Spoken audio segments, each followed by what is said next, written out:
together. Okay?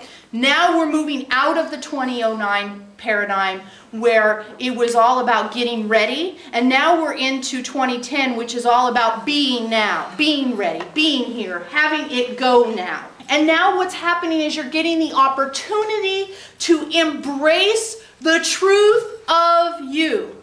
Embrace the truth of you. Okay, in the past it's been, let's look at the truth of you. In the past it's been, let's wonder about the truth of you. In the past it's been, well, this would be a neat thing to have the truth of me. Now it's time to embrace it, right? You're here, you're now, we're embracing the truth of you. And it's not, when is the truth of me going to show up? It's, I am the truth of me. You know, it's like the I am that is the I am. You've heard that before. I am the truth of me. It's not when am I going to find her or him. It's I am now here. Hello. Nice to meet you. I am the truth of me.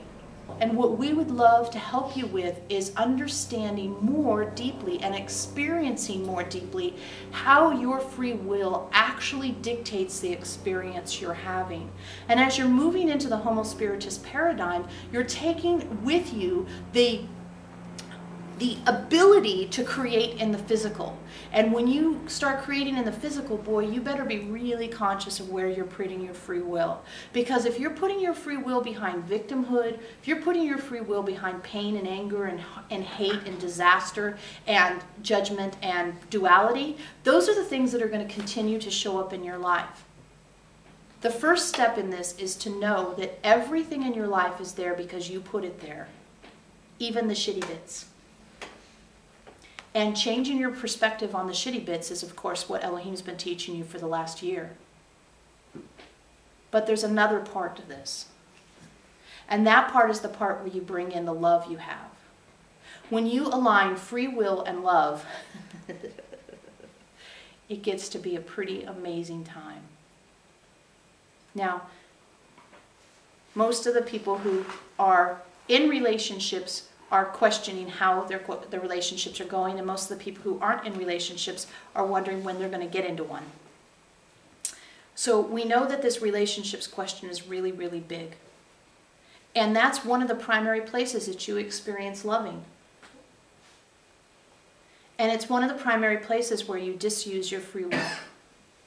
And that's really what tonight is about looking at how your free will and love interact. As you bring free will onto the table and into a relationship, what you have to start seeing is that every single thing you observe in your partner is actually you generating that behavior. And vice versa. Now, you can say, oh, but he did, oh, but she did, or he doesn't clean up after himself, or she refuses to get a job and help out financially. Okay, yes, that is true. But the other truth of the equation is that you are creating a situation where that is behavior that you are aligning your free will behind. Your free will is creating in your life, and what you're seeing is that as a result. When you see behaviors in your partners that you do not enjoy, you must look to yourself first. And what you might find is that you need to set a boundary. You might need to leave a relationship, but most often what it is that you need to see where you're treating yourself in a similar fashion, where your internal journey is expressing what they're showing you. You are creating your external world, and in your love relationships, it's showing up even more powerfully. You are creating your external world, and through your love relationships, you're going to start seeing how you actually love yourself. You will be able to tell how well you love yourself by how well you're interacting with those that you're in love with. If your partnerships are not reflecting to you the sort of relationship you've always dreamed of, then you need to look at your dreams. You need to look at what it is you thought you were doing getting into this relationship, and you need to look at what you think you're getting out of it and how that actually tells you who you are. Who you are is the question. And your love relationships, whether it be with partners, mothers, fathers, whomever you're in love with or you love, are now going to be the mirrors for how well you love yourself.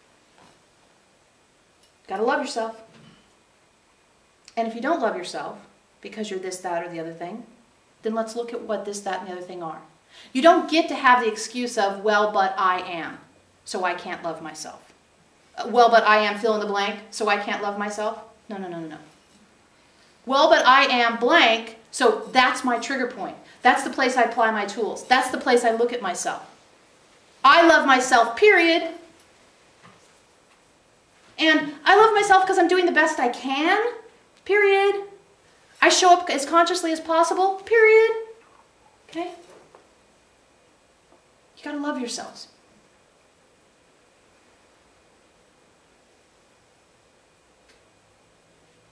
It's not... All the reasons you have for not loving yourself are based in the limited perspective that you are not great. They're based in the idea that you are not offering anything to this planet. It's based in the idea that it's all just a pain in the ass and hard. Those are all the things it's based in when you decide you don't love yourself. You have something unique to offer. And that unique thing you have to offer is the expression of the truth of you. And the expression of the truth of you is not effective unless it starts with the love of you. Okay, so we only have one rule. Seriously. We only have one rule. But we have one rule. You do not get to be mean to yourself, period. You do not get to say nasty things to yourself. You don't get to even think nasty things to yourself. You cannot be mean to yourself. And here's how you know if you're being mean to yourself. Here's the litmus test. Would you say it to the 4-year-old child of a friend of yours?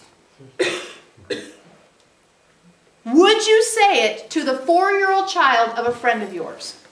And you know the answer to that. Because none of you is the kind of person who's going to say, you're fat, to a 4-year-old. You're stupid. No. What the hell were you thinking buying into that, Ira? No. Are you ever going to make enough money? No. Right? We're all on the same page? If you wouldn't say it to a 4-year-old friend of yours, we don't say it to your 4-year-old, because you might be tempted to say some of that stuff to your own kid. We know. Parenting's a big deal. But if you wouldn't say it to your best friend's 4-year-old, you don't get to say it to yourself, period, flat out. That's the only rule we've got, and we're never going to flex on that one.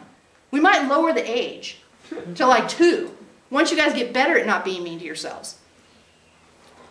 If you wouldn't say it to a 4-year-old, you don't get to say it to yourself. Period. So maybe you think you're fat. Okay.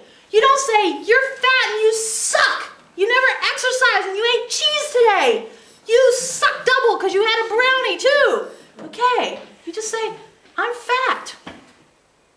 What do I know about being fat? I know that I have made a decision that somebody else is telling me what size I should be. Because obviously, I've made the choice to be this size. Because I create my reality. And everything in my life, I created. So I created this size body. I created this size body. Remember, you got to own it to change it. I created this size body. And I'm believing that someone else is telling me I should be a different size. Why am I listening to that person? Now, you can listen to that person. But you need to damn well know why. I'm listening to that person because they're pretty. Okay? So a pretty person gets to create in your world. You need to know why you're doing what you're doing, or you're not emanating your truth. The truth of you is you're the shape you are right now. If you want your shape to change, you need to know why, and you need to work on what triggers and things that brings up. Period. That's just the way it works. So that goes with everything. Why my 401k is doing this or that, or why this is going on, why that's going on, why I have this, why I have that. Okay. It is true. I created it. You have to start with owning it. I created it, and then we look at why I want it to be different.